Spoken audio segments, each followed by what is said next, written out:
Matin Sport.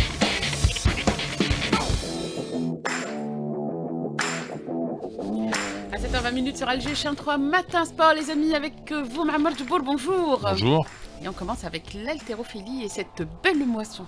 Oui, c'est au championnat arabe, compétition qui se déroule au Qatar, plus précisément à Doha. Et bien à l'occasion de la troisième journée de compétition, l'Algérie, sur un total, parce que je rappelle, c'est en senior, junior, 30 médailles. Alors, on fait le décompte, 15 médailles en or, 12 en argent et 3 en bronze, dans la catégorie des 76 kilos.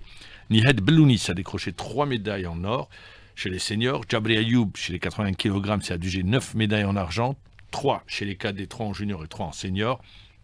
Et dans la catégorie des plus de 81 kg, Yahya Mamoun Amina a décroché 6 médailles en or, 3 en junior et 3 en senior. On donne les noms et on rappelle parce que ce n'est pas une discipline qui a une grande exposition médiatique et ça fait toujours plaisir aux athlètes bien d'entendre leurs noms comme ça et de rappeler que c'est des athlètes et de grands athlètes et qui sont en train de performer. Chez les 89 kg, Moussouar Mohamed Lamine, lui a remporté 6 médailles, 3 en junior, 3 en or chez les juniors et 3 en argent chez les seniors. Et enfin Gessoum Abdelrahman a décroché 3 médailles en or chez les cadets, 3 en bronze chez les juniors. La moisson de l'Algérie dans ces championnats arabes s'élève à 87 médailles, 30 en or, 34 en argent et 23. Les 30 médailles, c'était pour la journée d'hier. Quand vous additionnez le tout, ça vous donne ce total. C'est une moisson finale, car pour la dernière journée prévue demain, aucun athlète algérien n'est engagé dans les catégories qui seront en compétition. On enchaîne avec le foot. Le foot, il y a un match aujourd'hui, ça débute, la Coupe d'Algérie. L'épreuve populaire par excellence, vous savez, c'est une épreuve, sur un match, tout peut arriver. Ben Aknoun, leader de la Ligue 2, qui va accueillir le Mouloudia d'Alger. Le théâtre de cette confrontation, le stade du 5 juillet, à partir de 19h. Je rappelle, Ben Aknoun, aucune défaite depuis l'entame de la compétition. La Coupe d'Algérie n'est pas un objectif. L'objectif pour Ben Aknoun, c'est de pouvoir accéder. Alors, on va écouter le joueur Kamel Belarbi qui nous parle de cette rencontre et il le dit clairement, sans pression. C'est au micro d'Ali Hamouche.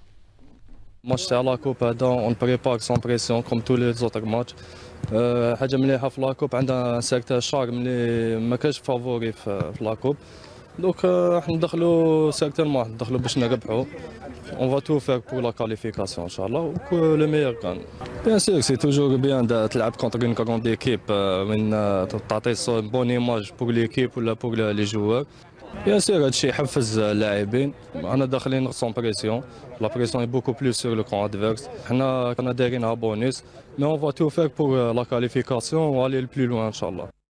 Kamel Belarbi, le joueur de Ben Aknoun, il est très clair, hein, c'est sans pression, la pression est sur les épaules des joueurs du Mouloudia d'Alger. Le Mouloudia d'Alger qui va retrouver son public, parce que je rappelle qu'il jouait à huis clos ces derniers matchs.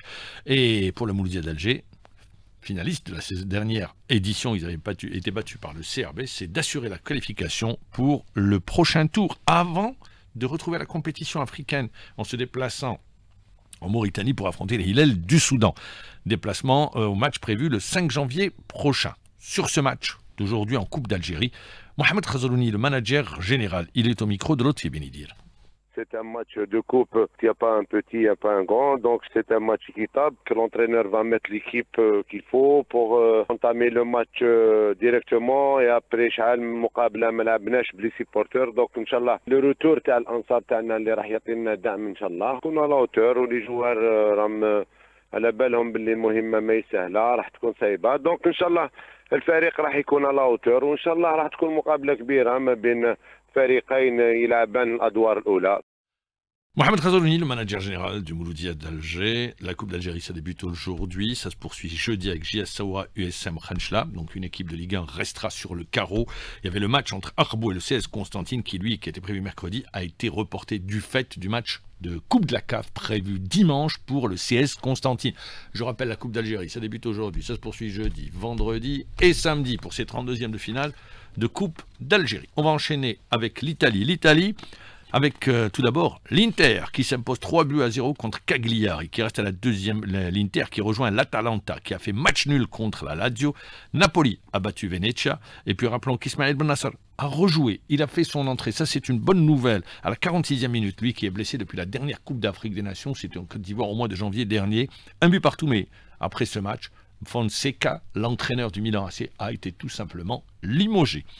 On retiendra que la Juve s'est vu rejoindre par la Fiorentina à la toute dernière minute. 2 buts partout, score final de 7 rencontre. Alors je rappelle que l'Atalanta partage la première place avec Napoli, 41 points. L'Inter est troisième, 40 points, mais l'Inter compte un match de retard. En première ligue, ouf, Manchester City a gagné 10 matchs sans victoire, 2 mois sans gagner le moindre match. Et Manchester City s'est imposé 2-0 face à Leicester. Le travail finit par payer. Alors s'il y a des entraîneurs, des présidents de clubs qui nous écoutent ce matin, Pep Guardiola, s'il officiait dans le championnat d'Algérie, il aurait été limogé. 2 mois sans victoire, vous imaginez toute la pression? Eh non, soutenu par les supporters, soutenu par son équipe, il est resté à la tête de Manchester City. On ne se sépare pas comme ça d'un entraîneur. Le travail finit toujours par payer. Vous pouvez avoir des moments creux, mais bon, il faut pouvoir les gérer, les temps faibles, les moments faibles sur une saison. En revanche, Liverpool écrase la compétition. Liverpool, 5-0 devant West Ham, avec un Mo Salah qui fait une première partie de saison tout à fait phénoménale. Tenez-vous bien, sur les 18 matchs joués, il a marqué 17 buts. 5-0, le score parle de lui-même. Tottenham, tenu en échec par Wolverhampton, Ait Nouri a joué. Ça a été du très bon Ait Nouri. Et puis la surprise nous vient de Nottingham Forest, vainqueur d'Everton 2-0. Nottingham qui prend la 2e place au classement. Eh bien, vous avez bien entendu.